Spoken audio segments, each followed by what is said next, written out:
Hi friends, welcome to my channel. కథా బృందానికి స్వాగతం అండి.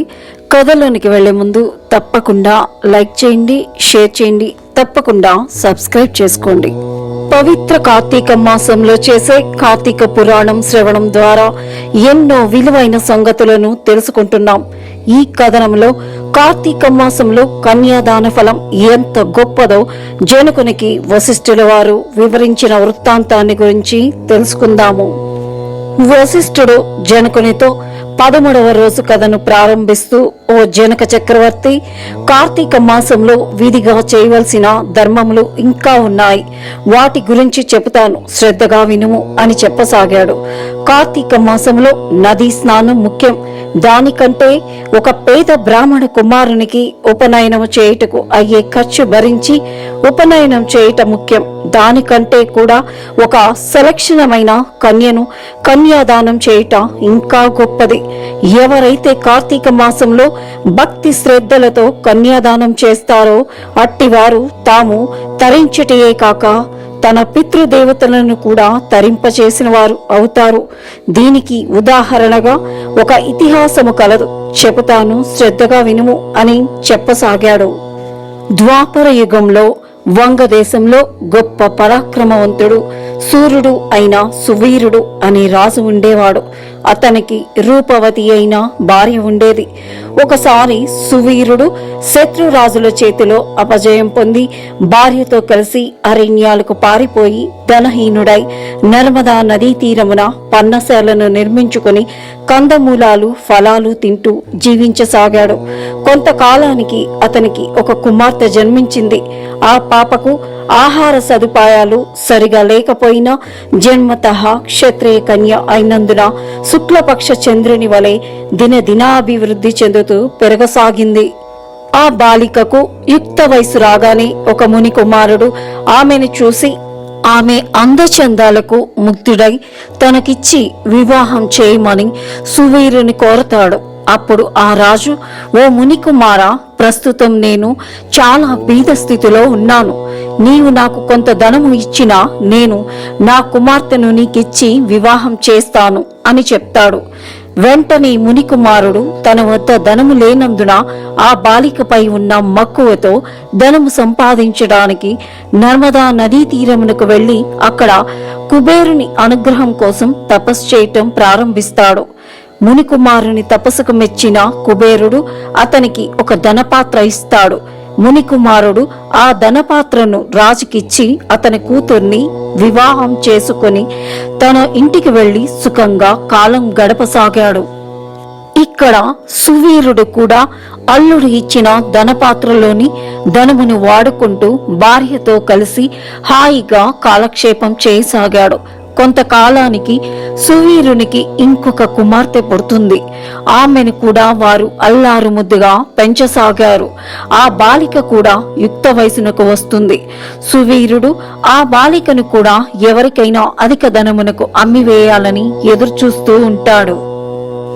ఒకరోజు ఒక సాధువు పుంగవుడు తపతీ నదీ తీరం నుంచి నర్మదా నదీ తీరమునకు స్నానార్థమై వెళుతూ మార్గ మధ్యంలో సువీరుని కలుసుకొని, ఓయి, నీవెవరు? నిన్ను చూస్తే రాజువలే ఉన్నావు. ఈ అరణ్యంలో ఈ విధంగా భార్యా బిడ్డలతో సంచరించవలసిన అవసరం నీకు ఏమి వచ్చింది అని ప్రశ్నించగా, సువీరుడు, ఓ మహానుభావ, నేను వంగదేశమునకు రాజును. నా రాజ్యమును శత్రువులు ఆక్రమించుకున్నారు. నేను రాజ్యభ్రష్టుడై ఇలా భార్యా పిల్లలతో కలిసి అరణ్యాలు పట్టాను అని చెప్తాడు. నా మొదటి కుమార్తెను ఒక ముని కుమారునికిచ్చి వివాహం చేసి అతని ఇచ్చిన ధనముతోటి నేను జీవిస్తున్నాను అని చెప్పగా ఆ ముని ఆశ్చర్యంతో, ఓ రాజా, నీవు ఇంతటి దరిద్రుడు అయినను కన్యను అమ్మి ఆ ధనముతో జీవించటం పంచ మహాపాతకములలో ఒకటి. ఆ ధనముతో దేవముని పితృదేవత ప్రీత్యర్థం ఏ వ్రతం చేసినా వారికి నరకం తప్పదు. అలాగే ధనము తీసుకొని కన్యను పెండ్లు చేసుకున్న వారికి కూడా నరకం తప్పదు. కావున నీ పాప పరిహారం కోసం రానున్న కార్తీక మాసంలో నీ రెండవ కుమార్తెను నీ శక్తి కొలది బంగారు ఆభరణాలతో అలంకరించి ఒక యోగ్యుడైన వరునికిచ్చి వివాహం జరిపించిన నీ పాపములు పోవును. ఈ విధంగా ఎవరైతే కార్తీక మాసంలో కన్యాదానం చేస్తారో వారికి గంగా స్నానం చేసిన ఫలితం కలుగుతుంది. అంతేకాక నీ మొదటి కుమార్తెను అమ్మిన పాపం కూడా పోతుంది అని ఆ సాధువు రాజుకు హితబోధ చేస్తాడు. సాధువు బోధనలు విని సువీరుడు చిరునవ్వు నవ్వి, ఓ మునివర్య, ఈ లోకంలో దేహ సుఖం కంటే గొప్పది ఏదీ లేదు. భార్య బిడ్డలతో కలిసి సిరి సంపదలతో జీవించటం ముఖ్యం. అంతేగాని ఎప్పుడో చనిపోయిన తర్వాత వచ్చే మోక్షం కోసం ఇప్పుడు ఉన్న సుఖాలను వదులుకోవటం అవివేకం. ఈ లోకంలో ధనమున్న వారికే అన్ని గౌరవాలు దక్కుతాయి.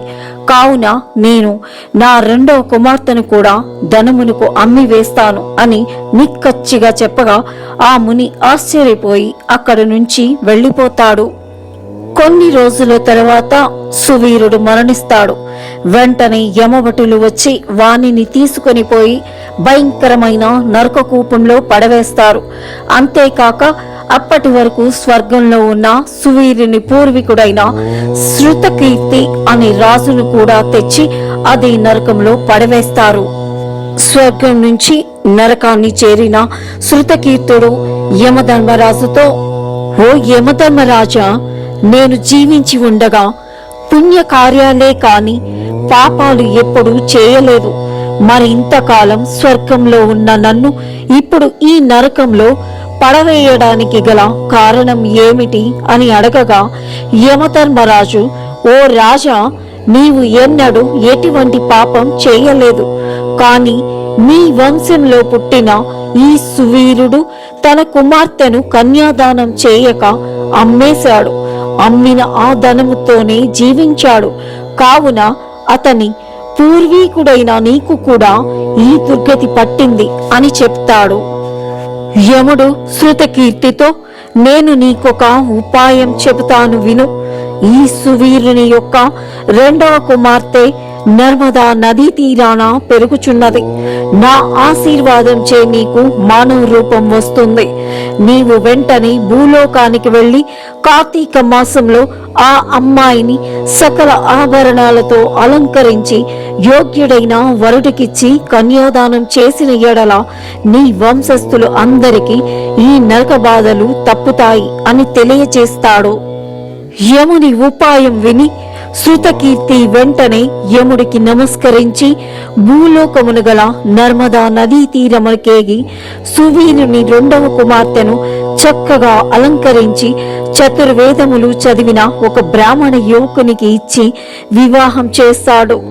ఈ విధంగా కన్యాదానం చేసిన వెంటనే సువీరుడు అతని పూర్వీకులు నరక బాధల నుంచి విముక్తిని పొంది స్వర్గలోకానికి చేరుకుంటారు. కావున ఓ జనకరాజా, కన్యాదానము వలన మహా పాపాలు కూడా నాశనమవుతాయి. ఇంట్లో కన్యను ఉంచుకుని చేయగల శక్తి ఉండి కూడా కన్యాదానం పట్ల ఉదాసీనత చూపినవాడు నరకమునకు వెళతాడు అని వశిష్ఠుల వారు 13వ రోజు కథను ముగిస్తాడు. ఇది స్కాంద పురాణంలోని కార్తీక మహత్యం 13వ అధ్యాయం సమాప్తం. ఓం నమః శివాయ.